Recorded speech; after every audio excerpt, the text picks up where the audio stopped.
Friend দেখো আমাকে এইটুকু ভাত খেতে দিয়েছে, দেখছো? এইটুকু চিংড়ি মাছ আর আলু দিয়ে এইটুকু ভাত খেতে দিয়েছে। আর এই দেখো, ও বলছিল না একটা মাছ খাবে, তাও দুটো মাছ খেয়ে নিল। সব মিথ্যা কথা বলে।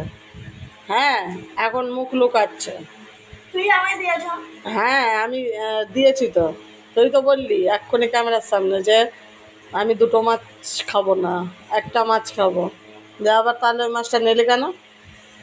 হ্যাঁ, এখন আর মুখে কথা নেই না? তুমি না দিয়েছ। আমাকে আমাকে আমাকে এইটুকু ভাত খেতে দিয়েছিস, আর নিজে এতটা মাছ খেয়ে, দুটো মাছ। হ্যাঁ, হ্যাঁ, নিজের ভাতগুলা পুরা মোটা মোটা করে রাক্ষসের মতন খাও। হ্যাঁ তাই নাকি? আর নিজে যে 4-5টা মাছ খেলি, তোর বেলা কিছু না।